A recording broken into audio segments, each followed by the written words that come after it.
looking at it. Fast array.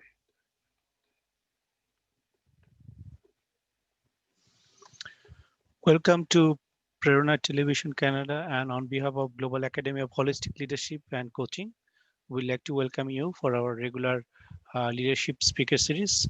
We're very happy today as we're having our 28th episode, and we are also very happy that our regular speaker, trainer, Advocate Jiaur Rahman is with us. He's CEO of IITM and adjunct faculty of IUB. So now I welcome Advocate Jiaur Rahman to continue his presentation. Thank you very much. Thank you, Edward. Good evening in Canada and good morning in Bangladesh and rest of the world. Today is our 28th session, and we have been dealing with leadership and leadership-focused components throughout the last 28th session. Today's topic is leadership and development. So without further ado, let me jump into my presentation. I normally start off with a quotation or two. So here's the first quotation. Talent wins games, but teamwork and intelligence win championships. It's by Michael Jordan. I will come back to each one of these and then explain in detail. Let me first go through the quotation. The second one is, teamwork is the ability to work together towards a common vision, the ability to direct individual accomplishment towards organizational objectives. It is the fuel that allows common people to attain uncommon results. It's by Andrew Carnegie. Alone we can do so little, together we can do so much. Helen Keller. So let me come back to the first one. As you know, Michael Jordan was one of the greatest basketball players that ever lived in this world. He used to play for Chicago Bulls in the late 90s, 2000s, etc. So he is an inspirational person. So the quotation is very important that comes from him as well. So what he's suggesting is that you may win through your talent. Talent is needed. Talent gets you to win certain aspects of a game, but it will never help you to win championship. You have to have a different level of competence, a different level of knowledge base, a different level of attitude, different skill set to really win championships. One or two games winning is okay, fine, if you have the talent. But if you want to consistently achieve success in your career, in your areas of expertise, in the field that you are in, if you want to win your championship, that means if you want to keep on persisting and growing as a leader, then you have to have a very different set of mindset. And that set of mindset is focused on how effectively you run your team. So it's about teamwork and teaming your enterprise. And through proper teaming, things will be achieved much faster. So you will achieve your intended target much quicker. So this is an important quotation to consider, to keep at the back of your head while you're designing your future, while you're designing your team's efforts, etc. Moving forward, so here we are talking about teamwork being the ability to working together for a common vision. As we know, it is the vision that we drive towards. It is this vision that brings everybody onto the same platform, and then we push ourselves to achieve the vision and ultimately achieve our personal and organizational goals. So it is through a dynamics of bringing everybody together in this direction. So it's basically teamwork, and through this teamwork, things move in the right direction. So what is this teamwork all about? It's the ability to direct individual accomplishment towards organizational objectives. That means you are bringing the energy level of everyone up. You're pushing some ideas. You're giving them some motivations. You're incentivizing them. You're giving some thought processes in their heads. And those are all culminating together to create something larger, more synergistic. It's no longer 2 plus 2 creating 4. It's through this teamwork, and greater amount of energy is created in this process, and ultimately you drive towards success. And the individual efforts, it's no longer the summation of the individual efforts, it's much larger than that. So teamwork gets you to move in the right direction, provided the team is really running properly. So we will go into how teams are set up and what type of level the teams interact and what is needed during these interaction processes during this presentation in the future slides. So let me come to this slide back again. It is the fuel that allows common people to attain uncommon results. This is by Andrew Carnegie. So basically, uncommon results means results which are beyond your comprehension. You were operating in a certain level, and then the entire team started to work in one big orchestra, and the music started to flow in the most profound way. And then ultimately, the results would be much more sweeter than you had even anticipated. So, this is an important issue that through engaging people and getting to unleash their energies, working in one unison, can create a much larger outcome in society. And this is in regards to your own profession, in regards to society, politics, in any other avenue where you can actually nurture the spirit of people. So it's all about nurturing the spirit of people and getting people to line up with this vision of creating or collaborating or co-creating something unique and special. That's what teamwork is all about. And that is what, as a leader, we need to follow and we need to practice. It is a process. It's not a one-off kind of game. And you have to consistently drive towards this target of bringing people and nurturing and nourishing them on a regular basis. So let me move to the next slide. Alone we can do so little. Together we can do so much. Very, very important. Helen Keller was a blind writer. Imagine her complexities in life. Imagine how she ran her life. So although she was self-sufficient, we know that from the readings that we had, but at the same time, the entire world needed to support her, and that's how she achieved greatness in literature. So individually, if you are looking at certain things, then you can only do a small amount. But when you are getting all the cogs of the wheel working, then a giant enterprise can really start to move. So this is an important learning in our life. And if you notice in the last few months, in the last 7, 8 months during this pandemic period, imagine yourself. You might be very efficient. You had all the great talents in life, but you were one piece of the cog. You were only one piece of the entire mechanism that run the society, that ran countries, that run operations. So even if you were there and wanted to push yourself to the limit and give your best output, you really couldn't do much. Why?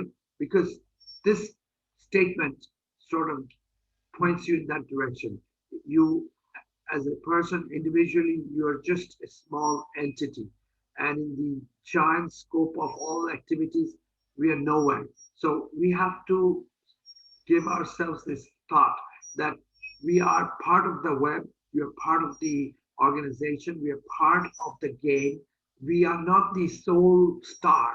We have to work with others. We have to make sure our perspectives are appropriately understood by the team and everybody else. So we have to pick everyone up together, manage their mindset, and then move. And that is how you actually achieve success in your profession and in the life of everyone else in which you are working with. So if everybody starts to believe that he or she has a contribution to make without feeling the ego, without having this self gratification that I am somebody special and without me things will not work.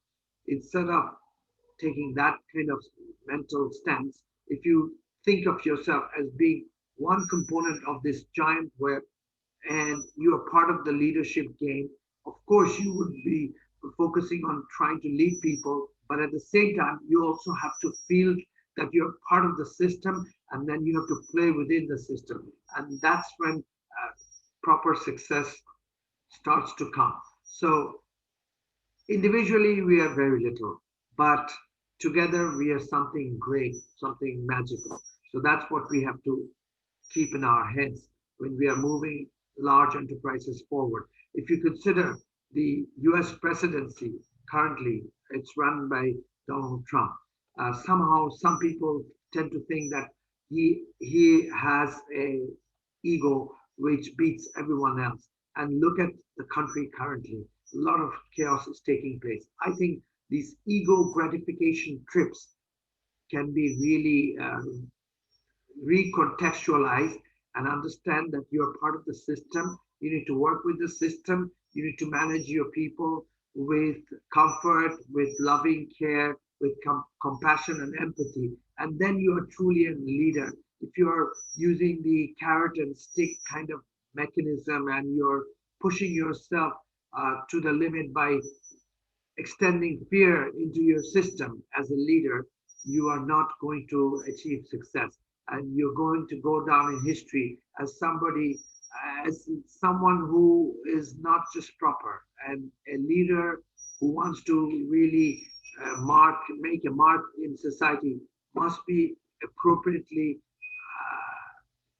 must have an appropriate mindset, must have a behavior pattern which is affable, which is friendly at the same time. Yes, that person will have to be firm at certain points, but at the same time, he or she has to be engaging and bringing the capacity of the people up with him or her. So that's how we have to start thinking in life. Otherwise, we will lose our scope, we'll lose our focus, and our leadership standards will come down. And nobody in this world would like to see himself or herself get tarnished due to his or her own failures. So this practice of developing yourself is a daily process. We as leader cannot say that I have learned everything, and with this set of knowledge I will govern or I'll rule or I will take everything forward. That can be a good confidence, but as you move along, you will be placed into different contexts where you will have to look at the entire situation in a different set of light. And that is where your leadership quality lies. And you have to be able to adapt. You have to be able to understand the process and evaluate and evolve your process through this mechanism, and that's how you lead in society. So individually, we are just a small piece in the cog. Together, we are a large enterprise, and we can move mountains. That is the whole point of this quotation by Helen Keller. Let me move to the next one. So, what is leadership? We had many different definitions, bookish definitions in the last 27 session. This one is by me. I'm just suggesting leadership is about igniting the team to deliver optimum results. So your ignition is needed. That means you're firing the spirit of your team. If you bring them to feel that they can move mountains, possibility lies that they will eventually move mountains, provided they have the technical skills, the knowledge, the environment, etc., and the proper incentive. Then they will be doing remarkable things that they were not even contemplating beforehand. People have immense power, we just don't know. So if somebody is out there to ignite that spirit, to burn the candle within your soul, and then you will start to feel confident. And it is through this confident and passion and energy, and of course knowledge, that you can drive yourself to achieve optimum results. That optimum result is going to be very close to your maximum output. So every leader role is to burn the candle within the soul of the other person. So if we can burn these candles in a positive way, then people will be energized. And when you are creating the energy level, the team spirit kicks in. And when the team spirit kicks in, the synergistic effect kicks in. And then you're getting a lot more output from before. From before, it was more of an individualistic pursuit in any work environment, that everybody is doing his or her own things, and then collectively certain output is was happening.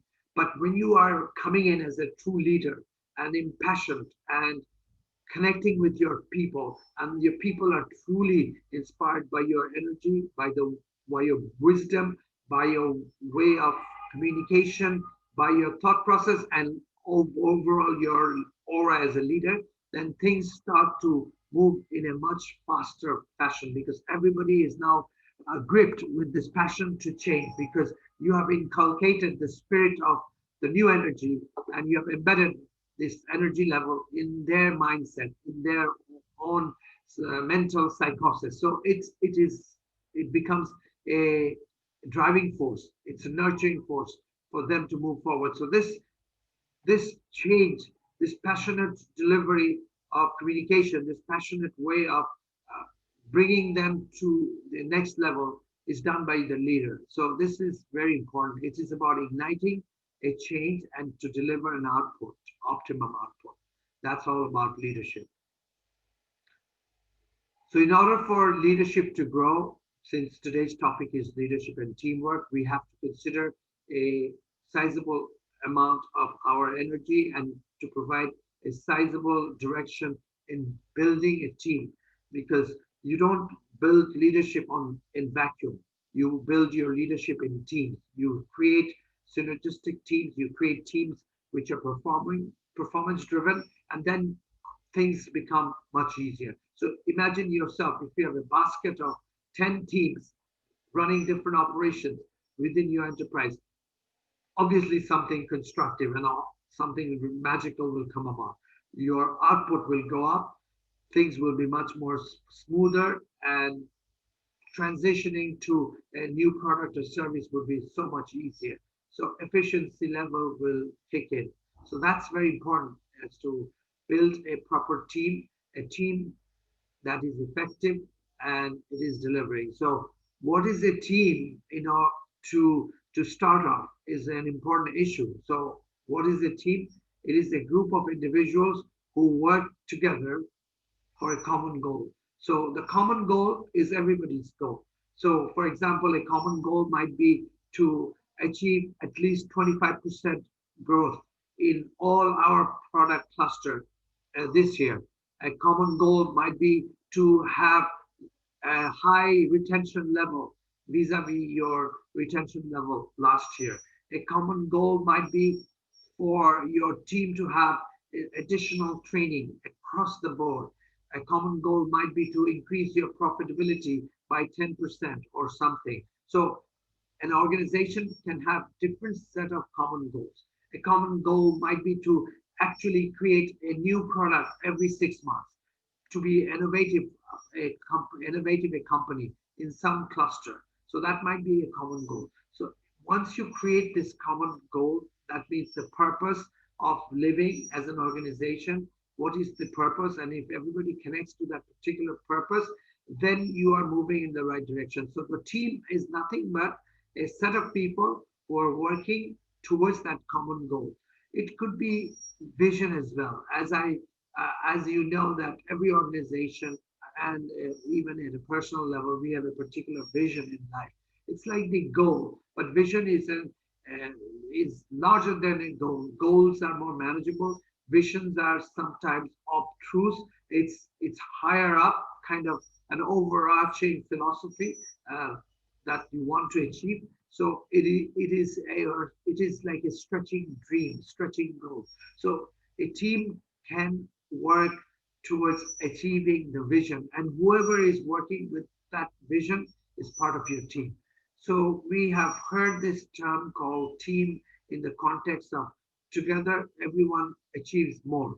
This is an important philosophy. When you have a proper team, people are in sync, they're working in synchronicity, then they are achieving something more than their individual inputs. So the collective inputs are more than the summation of the individual inputs. And that's when the energy of the team is really coming forth. So this is something that all leaders need to worry about, all leaders need to drive towards. And once the team effort is working, your job is much more easier as a leader. You are just keeping the spirit high.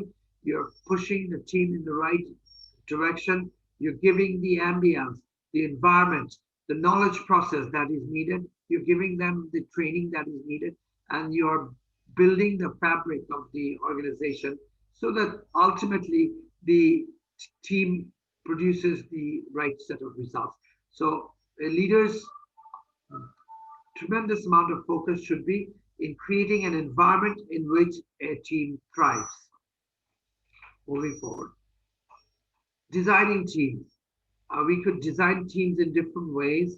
A leader sometimes designs the team himself or herself. Sometimes the team uh, engages in their own particular dynamic, and then certain teams are formed, and it can be an operational team. It can be a team which is coming out of just association. So it might be very structured or it may not be very structured. You have noticed in life that sometimes certain activities need to be done, and your senior boss has not really assigned anyone the task as of yet, but some people are already in it and moving in the right direction. So the team leader, the head of the organization or department, takes a takes a different perspective at that point and lets that particular team who has taken ownership of the process and have jumped into this process to lead the process rather than breaking the team and recreating a new team. Sometimes the leader, allows this team to work as long as they are not affecting their personal other domains of work.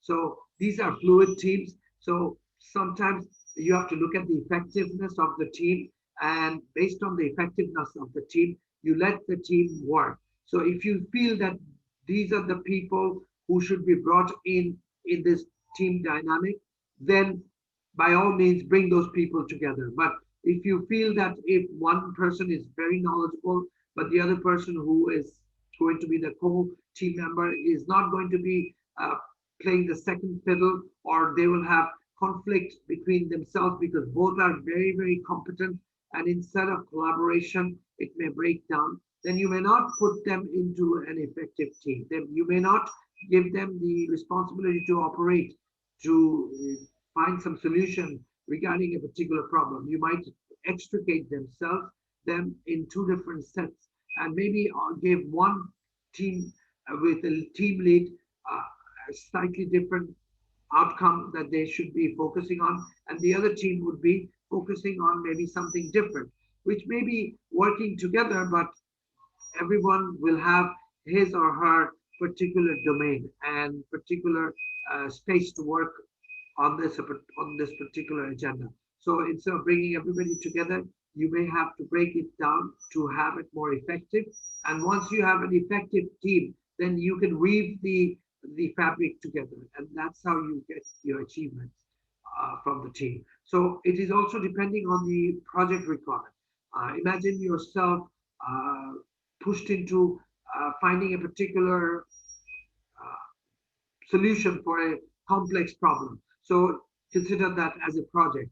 So you will have to find out who within your organization has this knowledge base, has this capacity to take this initiative and understand this process and develop certain solution, or whether you might have to bring third party, or whether you might have to hire some external person and give them the operational direction to look into this project requirement and get the proper outcome. So those issues are important. So when you're looking at a project, uh, and if you are looking at designing your team, you have to look at the ultimate outcome that needs to be achieved, and then deploy the right resources in those particular engagements. And that's when the team really works and output takes place.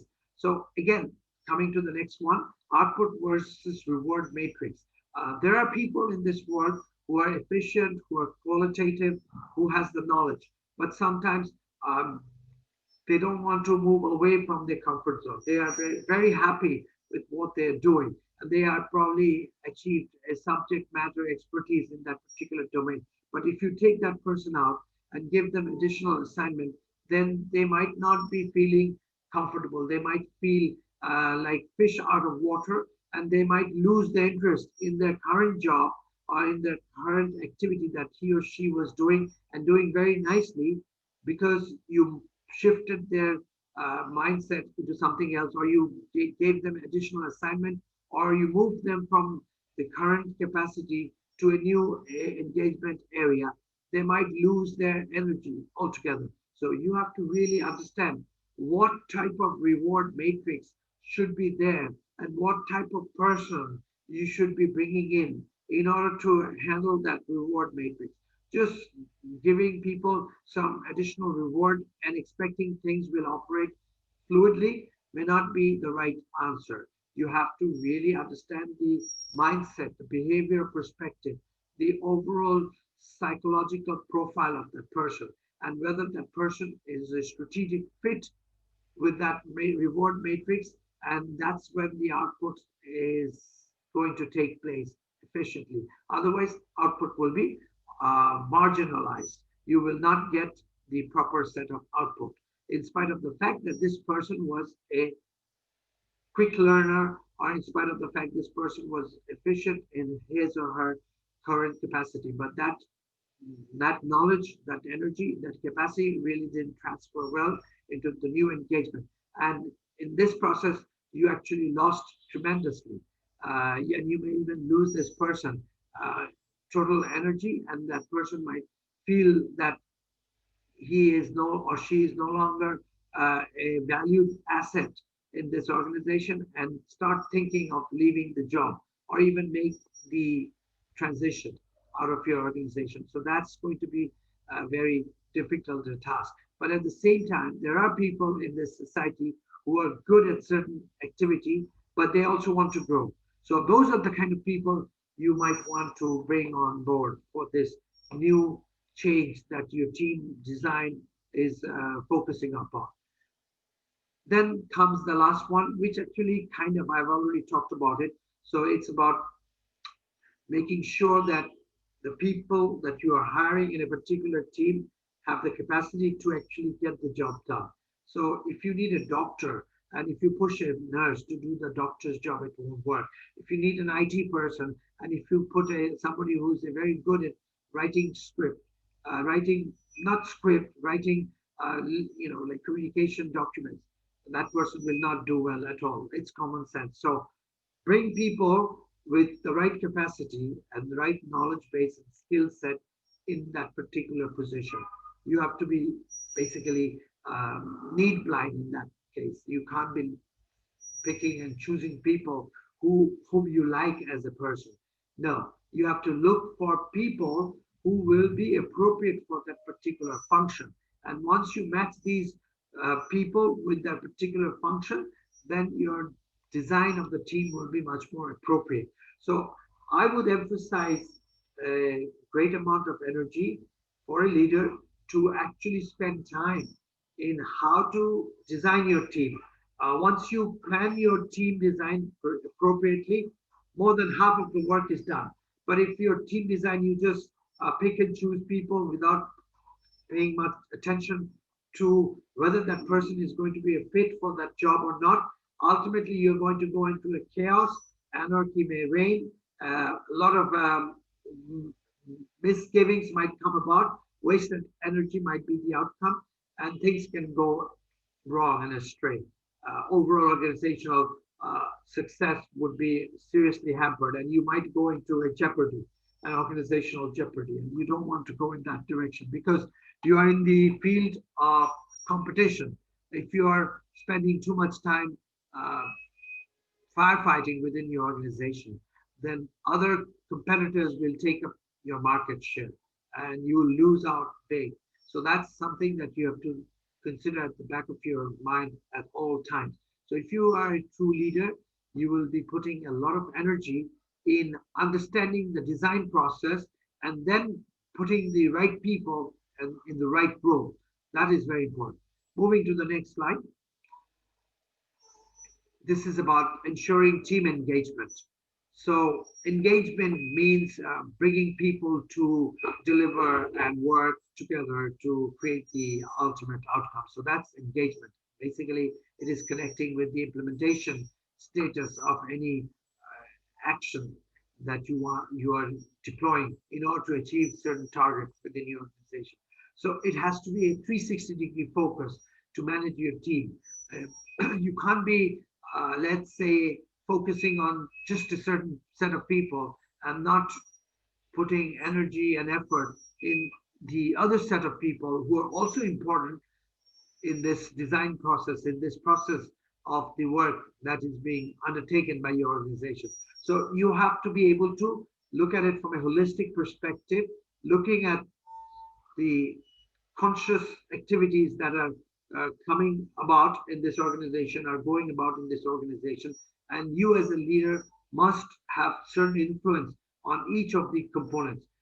I'm not saying that it has to be equally broken down, but I'm suggesting that you must have some input in each of the domains in which the team effort is taking place, in which the workers are working. It might be in day manual work efforts. It might be on more strategic work efforts. It might be on R&D level work efforts. It might be on your sales and marketing and branding type of work efforts. It might be the people who are within your back office. So all of these are part of the web, and these are the cogs of the web, as we know. The wheel cannot operate unless all the spikes are working properly. Otherwise, it is going to break down. The wheel might completely be shattered. So these webs, these spikes that is coming from the center, if you're considering yourself sitting in the center of the organization, and you have to lead through the spikes, the spoken spikes kind of philosophy that you have to have, and then the wheel will run its course in the right direction, in the right way. So what tools can you have? The tools for managing your team and the tools for engaging your team with the right dynamic is the following. One is training. If you are to make sure your teams are working properly, you have to give the right set of trainings to that team. Without the proper set of trainings, the team will not be operational. They will do a lot of mistakes. Your energy will be dissipated, and obviously the cost will go up because each failure actually adds to the cost and adds to the timeline. Everything gets delayed. So training would be a very important component. Then comes on the job coaching, during training, coaching, counseling, mentoring. People can do certain things wrong. People can do things in a different way. Whereas you have gone through this process previously. I mean, you have perfected the process. You know what needs to be done at what level. So you have to guide them so that they are coming up to the right speed. If you're not mentoring and giving them the mental support in order to get to that level. So these are the dynamic efforts that as a leader you have to give. So it can be a component of coaching. You will be coaching that person as to how to run things or do certain things. It can be counseling. That means people will come to you and then you give them mm, certain viewpoints that will alter their mind changes, that will alter their mind, behavioral thought process and etc. And you can also mentor them. That means at given point, you look at their work efforts, then you can guide them to do certain things slightly differently, and then come back and respond. And you can also have this mentoring process. And through these stages and these three levels of personal development, organizational development, you can bring people together. It could be a individualistic approach. It could be a team dynamic. So whether individualistic or a team dynamics, this process has to be an ongoing process within any work environment.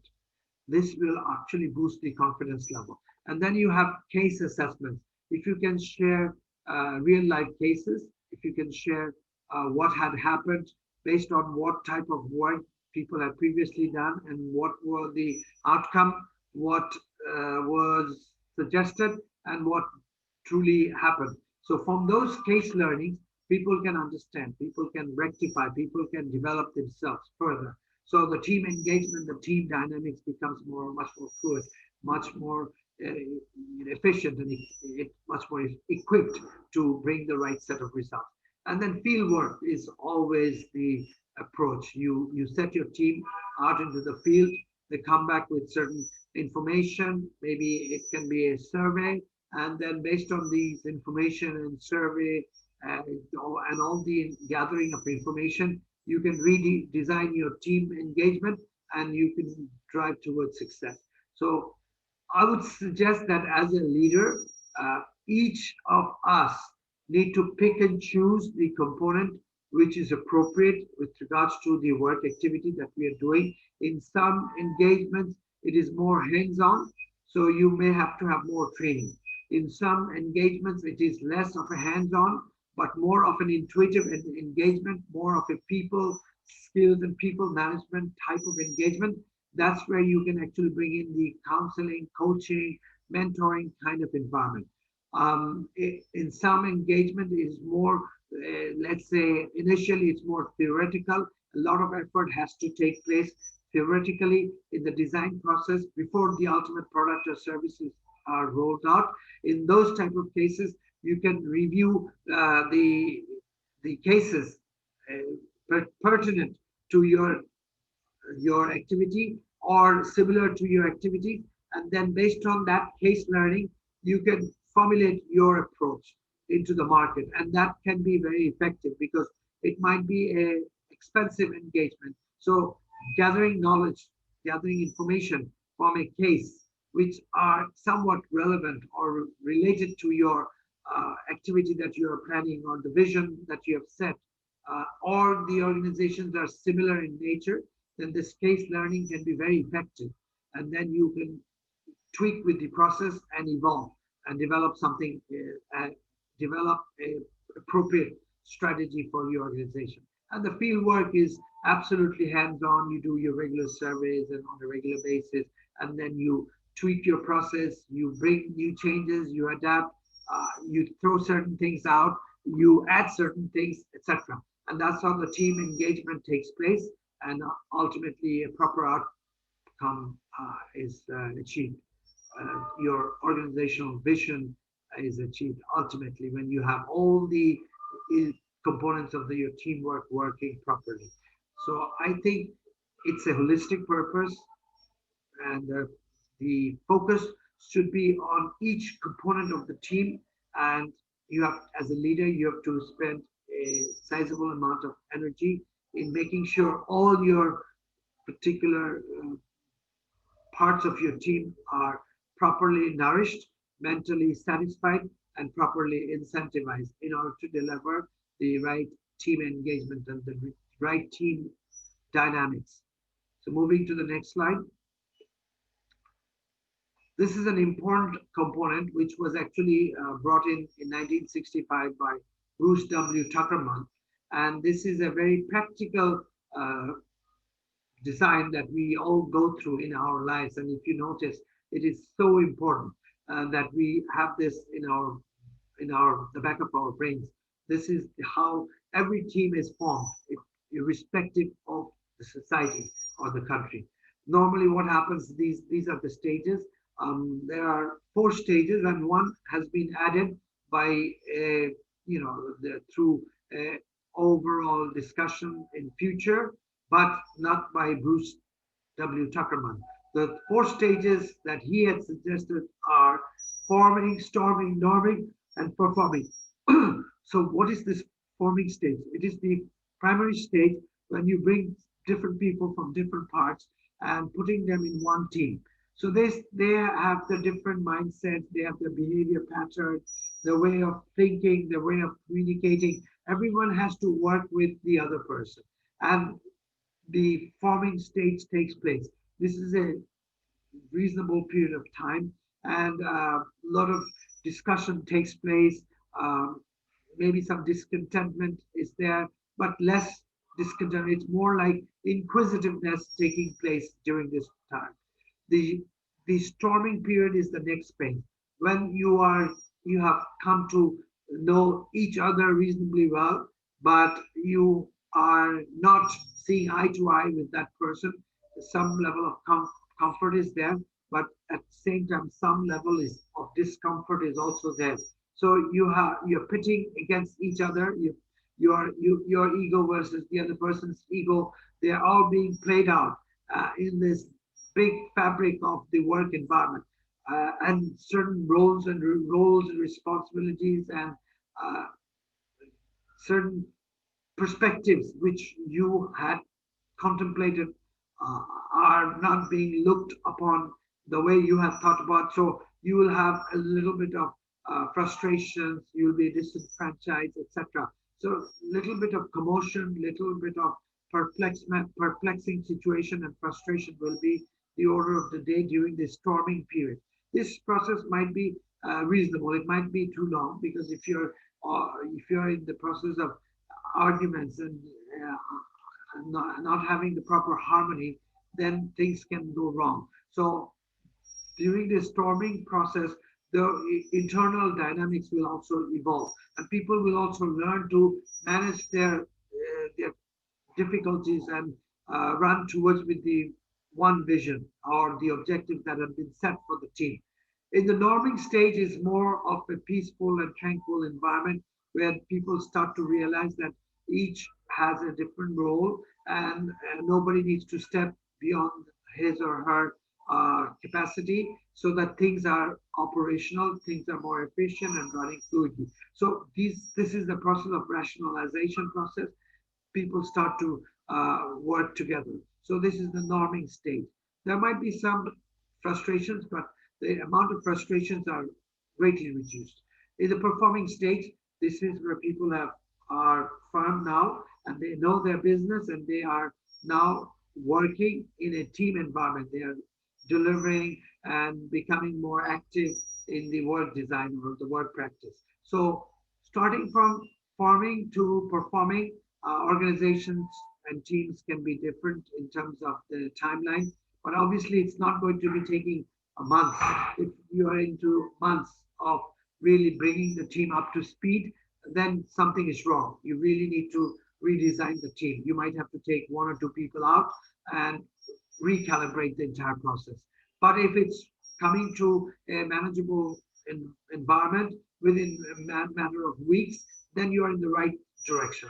So the next one that has come about is known as adjourning, because sometimes certain teams are not there for a very long period. Certain objectives need to be taken care of. You put the team together of 5 or 10 people. The target solution is achieved, that the team is dismantled. So that's the period of adjourning. So that's also an interesting period when you have just formed a team. You have worked for a few months for the team and worked together, and you have made strong friendships. Now you're adjourning the team. You're putting the team out. You're going back to your previous roles. So that might be a situation of feeling a frustration. So you have to be very good in terms of managing those changes, because human beings are not very good at managing changes. So you as a leader, you have to make sure the flow of information and the proper communication takes place fluidly, so that even during the dismantling of your team, people are not frustrated, people are comfortable, and people feel that they have achieved certain target, and then based on that team target, now they are going back to their previous domains, and that is absolutely fine. So if you can share these philosophy with an appropriate communication, then there will be no frustration that or no emotional disconnect or uh, emotional failings after the dismantling of the team, and the organization will work as fluidly as it was operating previously. So these are the 4 stages mentioned by Tuckerman, and the 5th stage is by other people. with regards to the dismantling of a team. So I would suggest that every leader needs to spend a reasonable amount of time in understanding that these are the processes in every team design, and what are the components during this process that can go wrong, and prepare that person for those for having certain elements of uh, inputs or tools to manage those processes appropriately, so that ultimately the team runs fluidly, the team dynamics is very efficient, and the organization achieves the right set of targets at the end. So moving to the next slide, driving towards team success. These are the four components. Every team must have a particular mission. If you have the particular mission that this is your objective and this is how you move towards the target, then things are very clear. It's like having a true north. It's like having an understanding of what is this issue that we are working on, what is it that we are going to achieve, how are we going to achieve. Those are the issues that you have to have a clear understanding about, and in what frame you want to achieve those targets, and who are part of the team who are going to be there to achieve this target. Do you have the right set of knowledge base and resource? These are pretty much part connected with the mission. So once you have your mission set, then are the people committed? Are they responsibly connected with the vision? If the commitment levels are properly pushed and nurtured, then ultimately the output will come. And we have to focus on the rules, the three rules, which are rules, roles, and responsibility. You must have certain rules of engagement. You must have certain roles for each of the team members, and the responsibilities played out by each member within the team. If these are in sync, then obviously the commitment level is going to be high, and ultimately the mission will be achieved. And last but not the least is the process.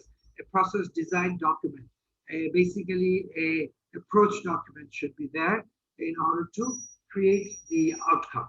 So based on the four components, you will actually achieve success, and that's how you will be driving your team success. Moving to the next slide. This is the last slide, and this is where normally we bring out $1 million question. So today's $1 million question is, how heavily should a leader focus on building trust during team development process?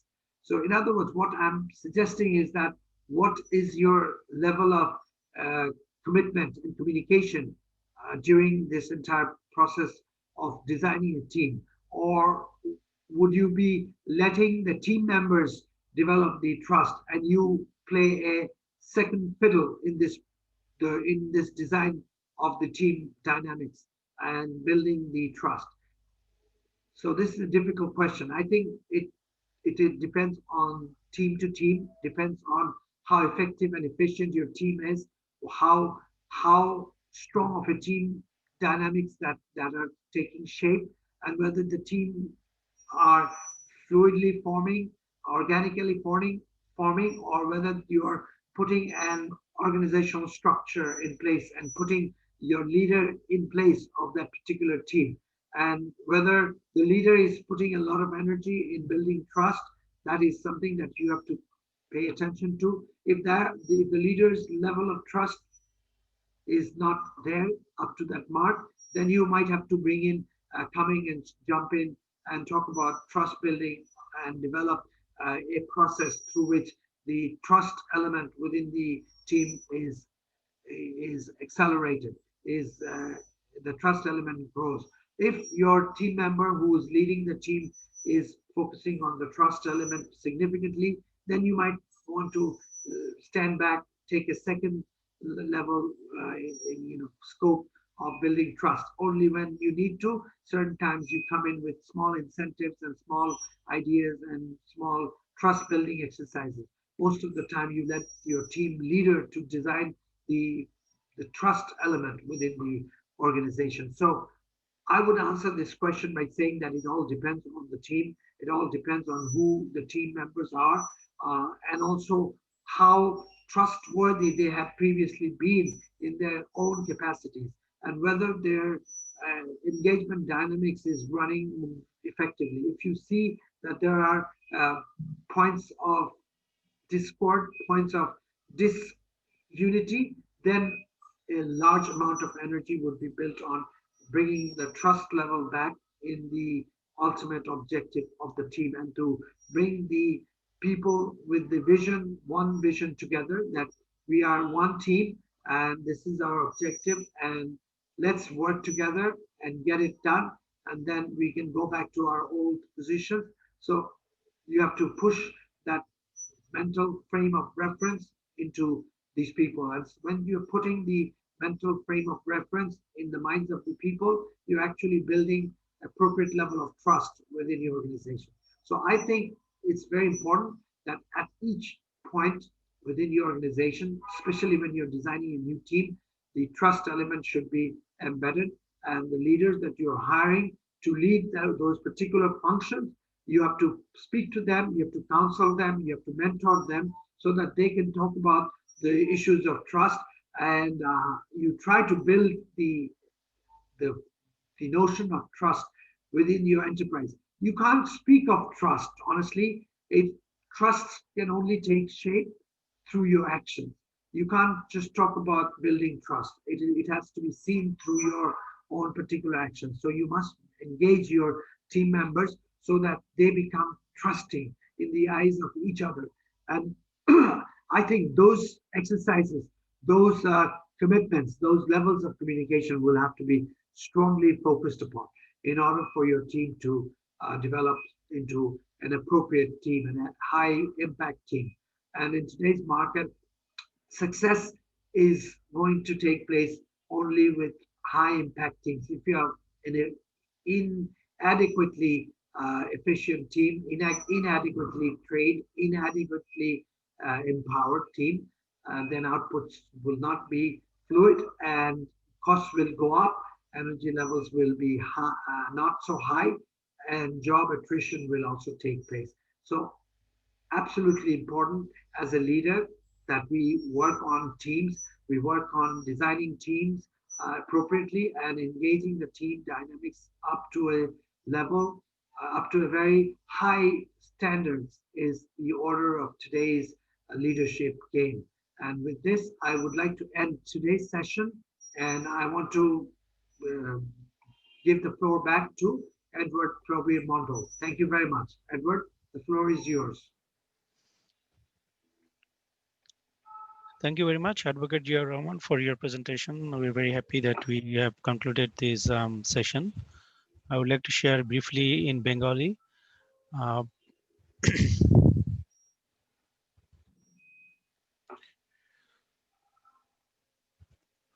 those who are following with us in English session, right? Just to let you know that our today we just completed our we just finished our 20th episode, and we are welcoming you to attend our next week's session. Every Tuesday, we are every Wednesday at 8 p.m.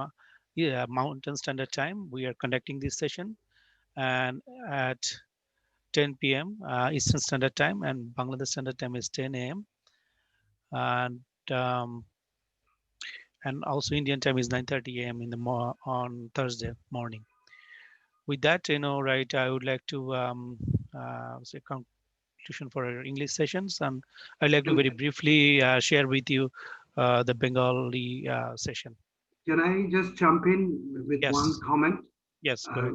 those of you who are listening in through online, coming from different parts of the world, uh, I believe the the session can be, if you have an interest, we can do some kind of e-learning uh, engagements and we can give you e-certificate based on certain completion of the training and we will have certain questions.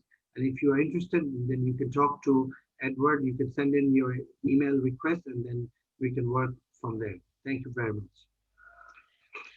Thank you very much. Now I would like to start this presentation in Bengali. প্রেরণা টেলিভিশনের পক্ষ থেকে আপনাদের স্বাগতম জানাচ্ছি এবং global academy of holistic leadership and coaching এর পক্ষ থেকে আমরা আপনাদেরকেও স্বাগতম জানাচ্ছি আমাদের আজকে যে সেশনটা হলো এটা হচ্ছে আমাদের 28তম পর্ব এপিসোড এবং আমরা খুবই আনন্দিত যে প্রত্যেক সপ্তাহে আমরা কন্টিনিউয়াসলি আমরা আমাদের সেশন চালিয়ে যাচ্ছি, এবং আমাদের সাথে আজকে ছিলেন অ্যাডভোকেট জিয়াউর রহমান, আমাদের রেগুলার ট্রেনার এবং presenter.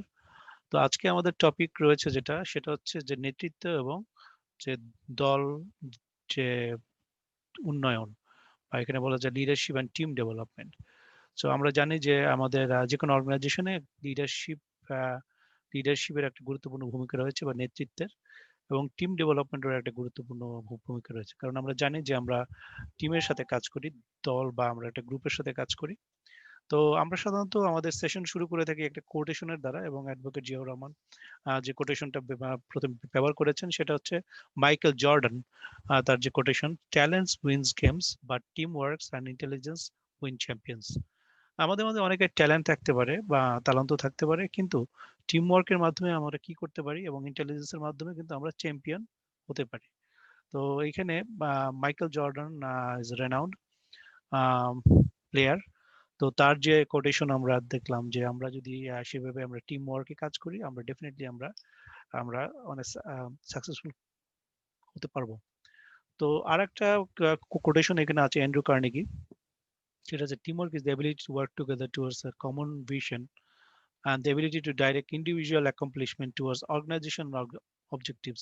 It is a fuel that allows common people to attain uncommon result.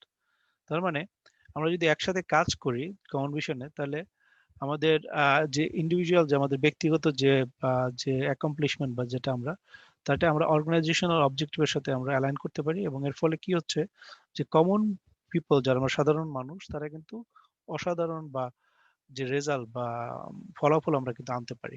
তো এটা একটা গুরুত্বপূর্ণ বিষয়। আর একটা কোটেশন দেওয়া আছে হেলেন কেলারের, যে alone we can do so little, together we can do so much. So আমরা একা আমরা খুব কম কিছু করতে পারি, কিন্তু আমরা যদি একত্রিত হয়ে কাজ করি, ডেফিনেটলি আমরা অনেক কিছু করতে পারবো। তো লিডারশিপ বা নেতৃত্বের কথা বলা আছে যে it's about igniting the team to deliver the optimum result. তার মানে আমাদের যে টিমকে, তারা কি করে, যে সর্বোচ্চ যে ফলাফল, সেটাকে আমাদেরকে পরিচালিত করতে সাহায্য করে। তো নেতৃত্বের একটা বিরাট ভূমিকা এখানে রয়েছে। আরেকটা ব্যাপার হচ্ছে টিম বলতে যেটা বোঝাচ্ছে দল, বা এটা একটা গ্রুপ অফ ইন্ডিভিজুয়াল। তার মানে এখানে একটা অনেক লোক মিলে তারা একসাথে যখন কাজ করে একটা কমন গোল বা কমন একটা উদ্দেশ্যে, এবং এটা কোনো ভিশন বা কোনো লক্ষ্যের দিকেও তারা করতে পারে। তো এখানে the spirit of the team together everyone achieves more. তার মানে আমরা যদি একসাথে কাজ করি, ডেফিনেটলি আমরা কিন্তু অনেক কিছুই অর্জন করতে পারি। তো এখন কিভাবে, প্রশ্ন রয়েছে কিভাবে আমরা টিমটাকে ডিজাইন করতে পারি, বা কিভাবে আমরা টিমের আমরা করতে পারি। তো একটা বিষয় রয়েছে এখানে ইফেক্টিভনেস, যে ইফেক্টিভনেস একটা গুরুত্বপূর্ণ, যে টিমটাকে আসলে ইফেক্টিভ কিনা। তো এটা একটা এটা একটা গুরুত্বপূর্ণ বিষয়, এবং এইটা যদি আমরা ইফেক্টিভ, যদি আমরা আমরা আমাদের টিম যদি হয়, তাহলে কিন্তু আমরা ডেফিনেটলি আমরা কিন্তু সামনের দিকে আগায় যেতে পারবো। আর একটা ব্যাপার রয়েছে যে প্রজেক্ট রিকোয়ারমেন্টস। প্রজেক্ট রিকোয়ারমেন্টস, যে প্রজেক্টের আম, যে রিকোয়ারমেন্ট বা যে চাহিদা রয়েছে বা সেই অনুযায়ী কিন্তু আমরা কিন্তু টিমটাকে ডিজাইন করি। আম, এবং আর একটা বিষয় রয়েছে আউটপুট ভার্সেস রিওয়ার্ড ম্যাট্রিক্স। তার মানে কি, যে ফলাফলটা হবে, অথবা যে রিওয়ার্ড, মানে যে মূল্যায়ন বা সেইটা, সেই অনুযায়ী কিন্তু আমরা আমরা কিন্তু টিমটাকে ডেভেলপ করতে পারি। আমরা যদি খুব সংক্ষেপে একটা এক্সাম্পলের মধ্যে বুঝি, যে আমাদের আউটপুট যেটা হওয়া উচিত, বা যে ফলাফল যেটা হওয়া উচিত, সেই ফলাফলের উপর ভিত্তি করে কিন্তু আমরা টিমটাকে ডেভেলপ করি। মানে আমরা যদি উদাহরণ হিসেবে দেখি, যে যারা মনে করে A B and see person, তারা যদি একত্রিত হয়, তারা কিন্তু বেস্ট আউটপুট করতে পারে। কিন্তু এ অ্যান্ড বি মিলে কাজটা করলে হয়তো বা সেটা কোনো, যদি সি কে যদি আমরা যুক্ত করি, তাহলে ডেফিনেটলি আমাদের আউটপুটটা ভালো হবে। অথবা রিওয়ার্ড ম্যাট্রিক্স, এখানে যদি যে রিওয়ার্ডটা হবে, রিওয়ার্ডের যে ম্যাট্রিক্স রয়েছে, ম্যাট্রিক্স অনুযায়ী সেই অনুযায়ী কাজ যদি করি, তাহলে কিন্তু আমরা ডিজাইনটা আমরা করতে, মানে আমরা সাকসেস হতে পারি। আর একটা ব্যাপার হচ্ছে ম্যাচিং উইথ ক্যাপাবিলিটি।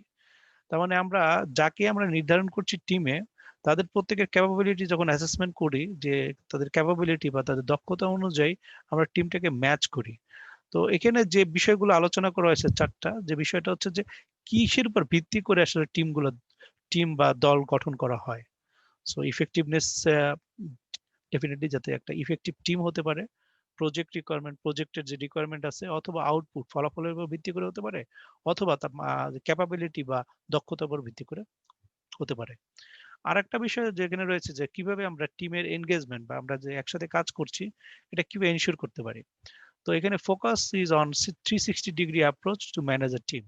তার মানে আমাদেরকে একটা হলিস্টিক অ্যাপ্রোচ আমাদের রাখতে হবে, 360 ডিগ্রি অ্যাপ্রোচ আমাদের আমাদের ম্যানেজ করতে। একটা হচ্ছে আমাদের টুলস, ডেফিনেটলি আমাদের টুলস দরকার রয়েছে, বিভিন্ন ধরনের টুলস রয়েছে। তবে ট্রেনিং, আমাদের ট্রেনিং প্রয়োজন রয়েছে, এবং কোচিং, কাউন্সিলিং আর mentoring and case assessment, field work. So এই যে বিষয়গুলো আমরা দেখছি যে এগুলা আমরা যদি সব কিছুতেই আমরা মনোযোগ দেই, তাহলে দেখা যাবে যে আমাদের টিমে যারা কাজ করছে সবাই, when they are equipped with all those resources, like if someone might have a great, like they need tools to succeed, they need also some of the team member might need training, some of the team member might need coaching, counseling or mentoring, or they might do case assessment, or some might do a field work. So when you do all together and all the team members আমরা যদি একসাথে কাজ করি, তখন দেখা যাচ্ছে কি হচ্ছে যে আমরা কিন্তু সাকসেসফুল হতে পারি। It is a 360 degree approach, মানে বলা যায় একটা হোলিস্টিক অ্যাপ্রোচ। সো এইটা আমরা টিম এনগেজমেন্টটা আমরা এনগেজ মানে আমরা এনশিওর করতে পারি। এখানে একটা গুরুত্বপূর্ণ স্টেজের কথা বলা আছে, যেটা আমরা খুব সুন্দরভাবে অ্যাডভোকেট জিয়াউর রহমান বলেছে। এটা 1965 সালের যে ব্রুস ডাব্লিউ টাকারম্যানের যে থিওরি, তার সেই সেটার উপর ভিত্তি করে হয়েছে। পরে অ্যাডজর্নিং যেটা, এটা অ্যাড করা হয়েছে। যে ডেভেলপমেন্ট স্টেজের চারটা যে বিষয় রয়েছে: ফর্মিং, স্টর্মিং, নর্মিং এন্ড পারফর্মিং। তো ফর্মিং যখন একটা স্টেজে থাকে, যেমন এটা আসলে কি ধরনের টিম ডাইনামিক্সটা হচ্ছে, যখন আমাদেরকে একটা দল করা হয়, মনে করো আমাদের 10 জন মেম্বার রয়েছে, ফর্মিং, তখন দেখা যাচ্ছে যে আমরা আমরা একসাথে করছি, এবং আমরা স্টিল একটা ডেভেলপমেন্ট স্টেজ, আমরা এখন লার্ন করতেছি, বা আমরা we are not sure what's gonna happen, weather we gonna match, আমরা এটা আসলে অ্যাচিভ করতে পারবো কিনা। স্টর্মিংটায় ডেফিনেটলি আমাদের একজন মানে কনফ্লিক্ট রেজলিউশন, আমরা মানে উই ক্যান জাস্ট টেস্ট ইট, ওই স্টেজে আমরা থাকি, ডেভেলপমেন্ট স্টেজে, এবং আমরা there আর ইস্যুস আমাদের এক একজনের মধ্যে। এবং নর্মিংটা হচ্ছে যে আমরা এটা রেগুলারাইজ হয়েছে, আমরা কাজ করি, যখন আমরা টিমে কাজ করি, then we are accepting and we are এই স্টেজে আমরা করতে পারি। এবং আলটিমেটলি যখন পারফর্মিং স্টেজে আসে, তখন আমরা যে we already pass the norming stage, যে আমরা already we are accustom. For example, A and B is not, মানে তারা একসাথে কাজ করতে অভ্যস্ত না, বা দে আর নট মানে অ্যালাইন। বাট আমরা যখন টিমে আমরা যখন করছি, ফর্মিং স্টেজে they are not sure, right, এখন জানে না। স্টর্মিং স্টেজে দে আর কনফ্লিক্টস দেয়ার। নর্মিং স্টেজে তারা একটা প্রজেক্ট নিয়ে কাজ করতে করতে they are accustom with this one. And performing যখন করছে, definitely and B is now a good team member, তখন তারা কিন্তু একটা পারফর্ম তারা করতে পারতেছে, বেস্ট পারফর্ম করতে পারে, তখন তারা they have already gone through this stages, এবং আলটিমেটলি অ্যাডজর্নিং। তো অ্যাডজর্নিং আমরা এটা করছি। তো এরপরে আমাদের যে আরেকটা বিষয় রয়েছে, যে ড্রাইভিং টুয়ার্ডস টিম সাকসেস, টিমটাকে কিভাবে আমরা সাকসেস করতে পারি। সো আমরা জানি যে মিশন, কমিটমেন্ট থাকতে হবে, 3 R's, rules, roles, responsibility clearly এটা ডিফাইন করা থাকতে হবে, এবং প্রসেসটা কি ফলো করছি সেটা থাকতে হবে। যে টিমের সাকসেসের আসলে মূল মন্ত্রটা কি, এটা এখানে বলা আছে। তার মানে আমাদের একটা সঠিক মিশন বা আমাদের লক্ষ্য আমাদের থাকতে হবে, কমিটমেন্ট থাকতে হবে এখানে, যে আমরা যাই করছি সেটার কমিটমেন্টটা থাকতে হবে। এটা ইন্ডিভিজুয়াল এবং অর্গানাইজেশনাল কমিটমেন্ট আমাদের এটা থাকতে হবে, এবং রুল থাকতে হবে, রোলস এবং রেসপন্সিবিলিটিস ভেরি ক্লিয়ারলি ডিফাইন থাকতে হবে, আদারওয়াইজ আমরা কিন্তু সাকসেস হতে পারবো না। ফাইনালি এই যে প্রসেসটা আমরা যদি ফলো করি, ডেফিনেটলি আমরা কিন্তু টিম সাকসেস আমরা করতে পারবো। আমরা সবসময় আমাদের সেশন শেষ করি আমরা একটা $1,000,000 কোশ্চেন দিয়ে, এবং $1,000,000 কোশ্চেনে আমরা দেখছি যে এখানে আহ, বলা আছে যে how heavily should a leader focus on building trust during team development process. আমরা অনেক আগেই আমাদের বেশ কয়েকটা সেশনে ট্রাস্ট বিল্ডিং এর কথা বলেছি। একটা টিমে ট্রাস্ট বিল্ডিং একটা গুরুত্বপূর্ণ বিষয় আম, রয়েছে, এবং ট্রাস্ট বিল্ডিং যদি না থাকে, তাহলে কিন্তু আমরা টিমের যারা মেম্বার রয়েছে তারা কিন্তু অনুপ্রাণিত হবে না, they are not inspired, they are not involved, এবং তারা কিন্তু সেন্স অফ বিলঙ্গিংনেস তাদের মধ্যে থাকছে না। এই যে সেন্স অফ বিলংনেস তাদের মধ্যে যদি না থাকে, আলটিমেটলি তারা হয়তো বা দেখাচ্ছে তারা কাজ করছে, কিন্তু তারা মন দিয়ে কাজ করছে না, তাদের ফুল এফোর্ট বা ডেডিকেশন দিয়ে তারা কাজ করছে না, তাহলে কিন্তু টিম এফোর্ট আমাদের কিন্তু সাকসেস হচ্ছে না। সুতরাং how heavily should a leader focus on building trust, definitely he has to give মানে আলটিমেট মানে সর্বোচ্চ তাদের এটা আসলে তাদের চেষ্টা থাকা উচিত যাতে বিল্ডিং ট্রাস্টটা তারা করতে পারে। ডেফিনেটলি এই বিষয়টাকে খুব গুরুত্বের সাথে তারা জানি নেয়, যার ফলে আমরা যাতে অ্যাটলিস্ট সাকসেসফুল একটা টিম ডেভেলপ করতে পারি। এবং আলটিমেটলি টিম ডেভেলপের কারণটা কি, যে আমরা যাতে অ্যাটলিস্ট আমরা যে বিজনেস করছি বিজনেসে যেন আমরা সাকসেসফুল হতে পারি। উইথ দ্যাট আমি সবাইকে ধন্যবাদ জানাতে চাই আমাদের এই সেশনে থাকার জন্য। আমাদের আজকে 20th এপিসোড, 28তম আমাদের যে পর্ব শেষ হলো। আগামী সপ্তাহে আমরা প্রতি বুধবারে রাত 8টায় ইস্টার্ন মাউন্টেন স্ট্যান্ডার্ড টাইম, রাত 10টা mountain standard eastern standard time এবং বাংলাদেশ টাইম বৃহস্পতিবার সকাল 10টা এবং ইন্ডিয়ান টাইম সকাল 9:30 বৃহস্পতিবার। আপনারা আমাদের সাথে থাকেন। আপনাদের আমরা আগেও বলেছি ইংলিশ সেশনে যে যদি কেউ যারা স্টুডেন্ট বা যারা লার্নার রয়েছে, যদি এনিওয়ান ইজ ইন্টারেস্টেড টু তাদের ই সার্টিফিকেট করতে পারেন। আমরা we are registered in Canada and as an institute. তো আপনারা যদি আমাদের ই সার্টিফিকেট পেতে চান, ডেফিনেটলি আপনাদের এই ওয়েবিনিয়ারে জয়েন করতে হবে এবং ওয়েবিনিয়ারে জয়েন করে আপনারা ইউ ক্যান আস্ক কোয়েশ্চেন এবং আপনারা যখন জয়েন করছেন আমরা আপনাদেরকে e certificate we will provide e certificate those are joining webinar. টাইমে ফেসবুকে বা লাইভে অনেকে হয়তো বা থাকতে পারেন, বাট যারা সার্টিফিকেট পেতে চান ডেফিনেটলি আপনারা আমাদের ওয়েলকাম করবো। আপনারা আমাদের ওয়েবিনিয়ারে জয়েন করবেন এবং আপনারা পার্টিসিপেট করবেন এবং যদি আপনারা পার্টিসিপেট করেন ডেফিনেটলি আমরা আপনাদের ই সার্টিফিকেট দিব। এবং আপনাদের আগামী আমাদের যে অনুষ্ঠান রয়েছে, আমাদের যে পর্ব রয়েছে, পর্ব দেখার জন্য আমন্ত্রণ জানাচ্ছি এবং আপনারা ভালো থাকুন, সুস্থ থাকুন। আমি অ্যাডভোকেট জিয়াউর রহমানকে বলতে চাই, আপনি কিছু বলতে চান?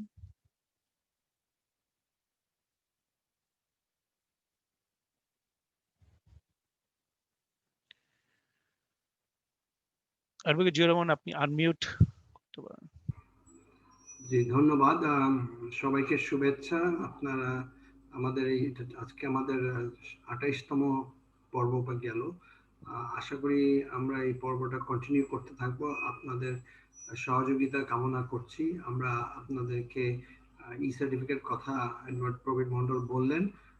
আমরা যেহেতু রেজিস্টার্ড ইন কানাডা, আমাদের এই সার্টিফিকেটের মাধ্যমে আপনাদের একাডেমিক ক্রেডেনশিয়ালকে আপনি ইমপ্রুভ করতে পারেন এবং আমরা কিছু প্রশ্ন থাকবে, কিছু একাডেমিক কনটেক্সটে আমরা কিছু প্রশ্ন আপনাদের কাছে রাখবো আপনারা যদি এটা পার্টিসিপেট করেন, এবং তার পরবর্তীতে আপনাকে আমরা ই সার্টিফিকেট দিব। তো এটা আপনারা আগামীতে আমাদের সাথে থাকবেন এই আশাবাদ ব্যক্ত করে আজকে শেষ করছি। সবাইকে ধন্যবাদ। সুস্থ থাকবেন, সেফ থাকবেন, করোনা থেকে দূরে থাকবেন। আসসালামু আলাইকুম। আমি অ্যাডভোকেট জিয়ারমান, ঢাকা থেকে, সিইও আইআইটিএম। সকলকে ধন্যবাদ। সুস্থ থাকুন, ভালো থাকুন।